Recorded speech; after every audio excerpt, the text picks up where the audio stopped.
Mesdames, Messieurs, bonsoir et merci d'être avec nous dans ce numéro de Canal Enquête. Ce soir, nous allons essayer de toucher un peu votre sensibilité. On les traite de sorciers. Leurs parents les cachent quand ils ne sont pas expulsés de leur village.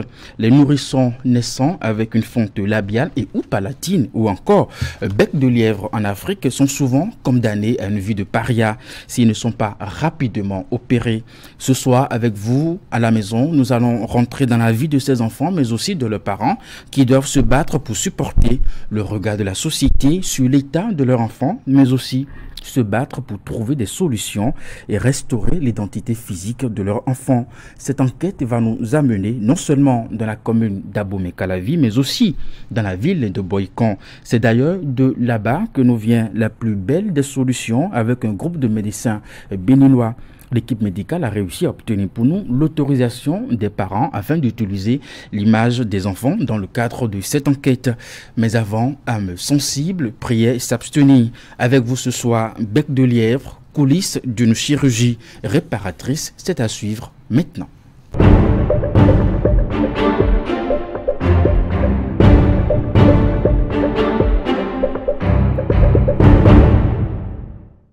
À 26 minutes sur un trajet d'à peine 13 km de Cotonou, nous sommes à Rouedo, un arrondissement de la commune d'Abomey-Calavi. Dans le calme d'un après-midi, la joie retrouvée d'une petite fille nous attend dans une agglomération pittoresque.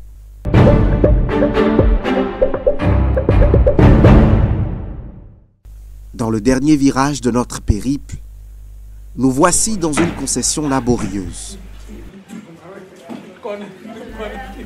Ici, nous avons rendez-vous avec la petite reine. Joliment habillée, et même avec quelques contours de beauté, elle nous reçoit avec la plus grande sérénité et assurance. Hello, c'est qui ça? Âgée de 12 mois aujourd'hui, la petite reine vit son enfance agréablement, comme tous les autres enfants de son âge. Elle se déplace et sourit surtout à la vie, en nous laissant voir un début de dentition. Mais en réalité, il y a 6 mois en arrière, l'ambiance était tout autre. Angoisse, consternation, stress étaient le lot quotidien de ses parents. Après une grossesse apaisée, sa maman découvre à sa naissance que Reine avait une fente au niveau de la lèvre supérieure. Quand j'étais enceinte, les échographies n'ont rien révélé. C'est après la naissance que le médecin m'a dit qu'il a une malformation. C'était une nouvelle assez bouleversante pour la maman de Reine.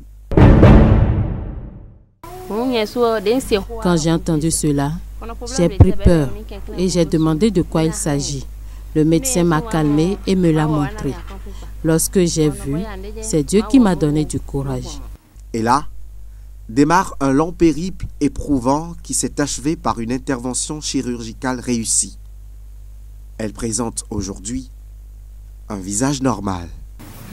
J'ai par la suite appris que cela peut se réparer, mais ça coûte cher. Près d'1 mois et demi plus tard, j'ai appris que des Européens spécialistes venaient à Djoun, mais qu'ils vont me rappeler au CHU Mel. Sans suite, je suis allée moi-même là-bas et ils m'ont fait comprendre que cette opération ne se fait pas dans cet hôpital.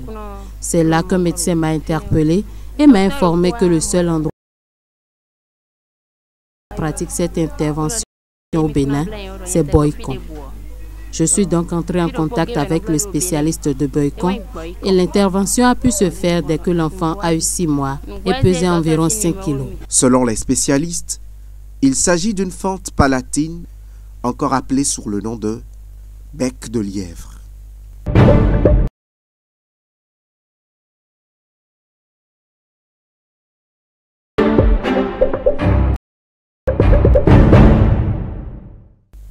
C'est dans la ville carrefour de Boycon, à 98 km de Cotonou, que Dr Wessou Gandjeou donne rendez-vous à ses patients dans ce centre polyclinique mère et enfant.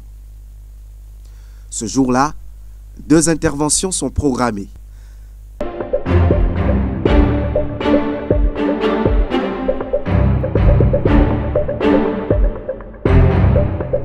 Les deux mamans attendaient ce moment avec beaucoup d'impatience. Avant que les enfants soient admis à cette étape d'intervention chirurgicale, il a fallu réunir au moins 6 mois d'âge et un poids estimé à 5,5 kg.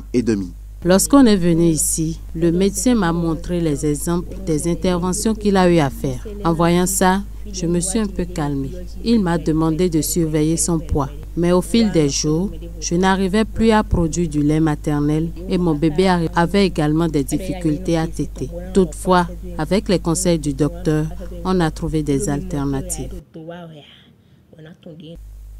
Dans la salle d'opération, l'équipe de Dr Wessou se met en place. Avant toute intervention chirurgicale de ce type, il y a des préalables. Vous allez voir que on a déjà installé le nécessaire pour faire les activités. Ça, c'est depuis hier. Mais avant ça, les enfants ont été vus en consultation initialement par moi. Je les ai suivis un bon moment. Et quand ils ont rempli les critères pour être opérés, on les a convoqués et on a fait un bilan de santé. Et ce bilan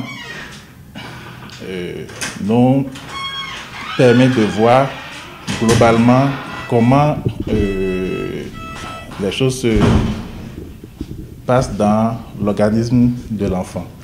Et s'il y a des troubles, on les corrige. Ça peut nous amener à repousser l'intervention. Et vous allez voir sur les 2 enfants prévus pour être opérés aujourd'hui, il y a un dont le bilan était un peu perturbé hier et on a fait quelques corrections. On refait le contrôle ce matin. Si ce n'est pas corrigé, on va le reprogrammer pour plus tard. Et si c'est corrigé, on pourra l'opérer. Le deuxième, son bilan est OK, donc c'est bon. Et il faut dire que les enfants ont été vus en consultation par notre médecin anesthésiste hier, qui a d'ailleurs pris les dispositions pour voir si on peut opérer le second ou non. Le rôle de l'anesthésiste, c'est d'assurer la sécurité du patient et de l'intervention. Il a pour rôle seulement de mener et de conduire l'intervention pour qu'elle puisse se passer sans acronyme, qu'elle se passe sans souci.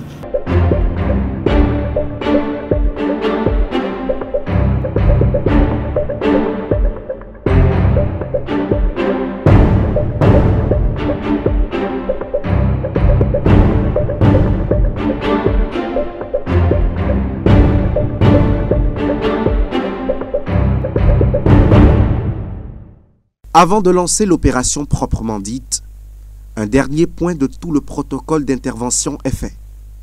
Un membre de l'équipe donne lecture de chaque point. Confirmez à nouveau l'identité du patient. Il s'agit de la patiente Mpatou Prifa Nadège. Est-ce que tout le monde est d'accord? Et le type d'intervention sur la base du dossier médical. Une chiroplastie. Une chiroplastie. Une chiroplastie. Oui. Ok. Continue. 2, 3. Risque de perte sanguine. Si oui, vérifiez la disponibilité du sang. Risque évalué et le risque est minimum.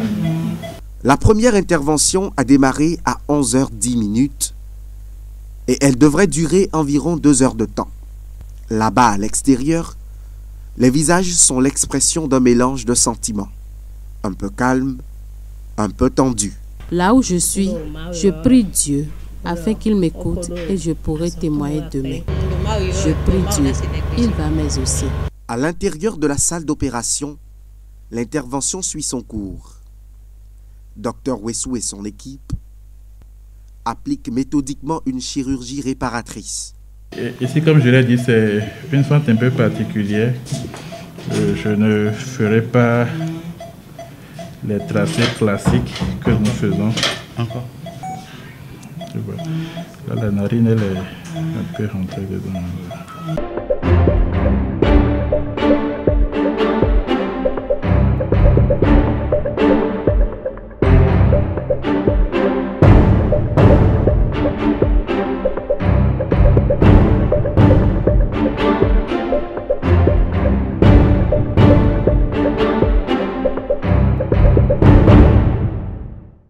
Au bout de 3 heures de temps, l'opération est terminée et c'est un succès. Allez, là maintenant c'est l'état pour son enfant. Maman, l'eau.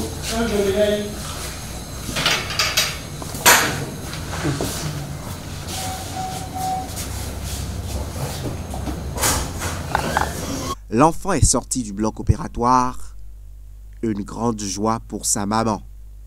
Maintenant que je l'ai vu, je suis apaisée. Je vais beaucoup mieux.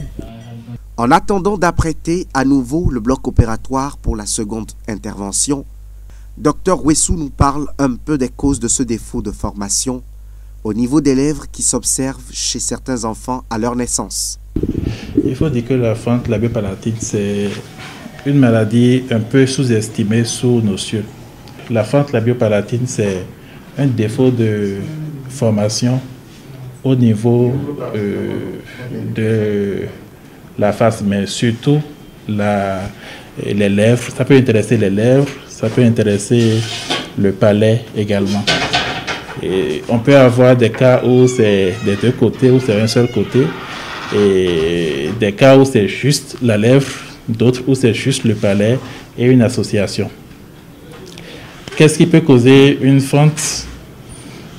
On n'a pas vraiment une cause réelle. Il n'y a pas vraiment quelque chose où on dit dès que l'enfant fait ceci, ou bien dès que la maman a tel comportement, l'enfant aura forcément une fente. Non.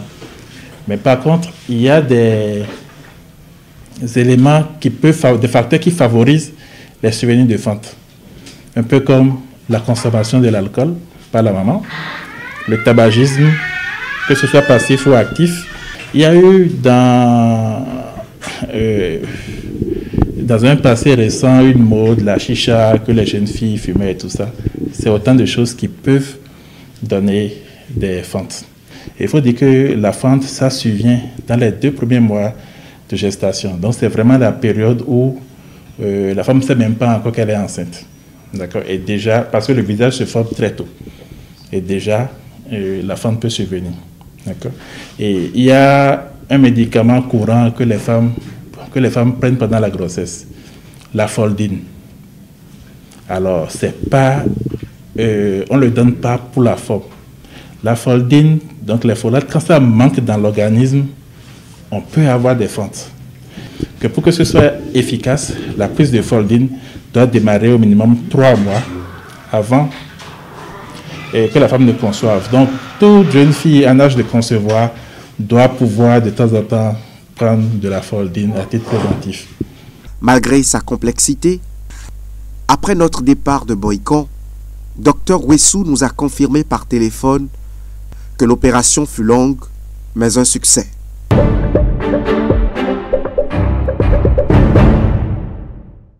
Et pour en avoir le cœur net, nous nous sommes rendus au domicile des parents dans la commune d'Abomey-Calavi. 96 heures seulement après l'opération de la petite fille Adéline.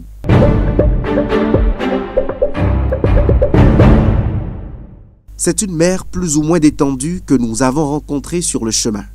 Sa courte absence se fait déjà remarquer par les pleurs de la petite Adéline. Aujourd'hui âgée de 6 mois, elle porte encore sur son visage, notamment au niveau des lèvres supérieures, les stigmates d'une chirurgie réparatrice. Au Bénin, le bec de lièvre ou la fente palatine touche en moyenne un enfant sur 700. Mais malheureusement, cette malformation congénitale est considérée à tort comme une malédiction, comme une maladie de fétiche et de sorcellerie. Les mamans de Reine et d'Adéline en savent quelque chose et en gardent de sombres souvenirs.